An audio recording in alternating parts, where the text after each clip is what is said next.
वादातून आईनेच घोटला 2 चिमुकल्यांचा गळा, पतीवर हे केले कोयत्याने वार. घटना आहे दौंडमधील. पती पत्नीमध्ये झालेल्या घरगुती वादातून रागाच्या भरात आईने 2 चिमुकल्यांचा गळा दाबून मारले आणि तसेच झोपेत असलेल्या पतीवर कोयत्याने वार करत स्वतःला पेटवून घेण्याचा प्रयत्न केला.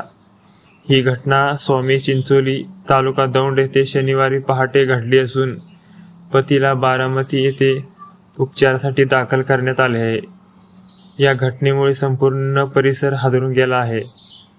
शंभू उर्फ हर्ष दुर्योधन मिंढे, पियू दुर्योधन मिंढे अशी या चिमुकल्यांची नावे आहेत.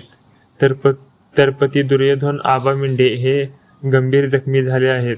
या प्रकरणी दौंड पोलिसांनी पत्नी कोमल दुर्योधन मिंढे हिला ताब्यात घेतले आहे. पोलिसांनी दिलेल्या माहिती अशी की दुर्योधन मिंढे हे IT कंपनीमध्ये सॉफ्टवेअर इंजिनियर आहेत. मात्र 2 वर्षापासून घरूनच वर्क फ्रॉम होम करत होते.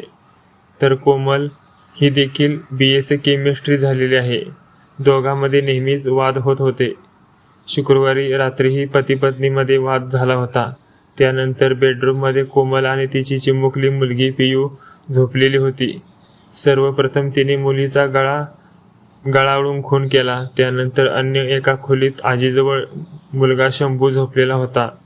या मुलाला उचलून तिने बेडरूममध्ये आणले आणि त्याचाही गळा आवळून खून केला. त्यानंतर बाहेरच्या खोलीत झोपलेल्या नवऱ्याचा खून करण्याच्या मानसिकतेतून तिने त्याच्यावर कोयत्याने वार केला. यावेळी नवऱ्याने आरडाओरडा केल्याने कोमल धावत आपल्या बेडरूममध्ये आली. तिने दरवाजा बंद करून घरातील चाकूने हाताचा नस तोडण्याचा प्रयत्न केला. परंतु यावेळी घरातील लोकांनी दरवाजाला धक्का दिल्याने दरवाजा उघडला आणि कोमल आत्महत्या करीत असताना तिच्या घरातील लोकांनी सावरले. मात्र यावेळी 2 चिमुकल्यांचा प्राण गेलेला होता.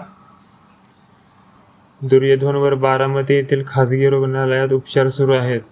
घटनेची खबर मिळताच दौंड पोलीस स्टेशनचे सहाय्यक पोलीस निरीक्षक नागनाथ पाटील, पोलीस उपनिरीक्षक दत्तात्रय कुंभार, पोलीस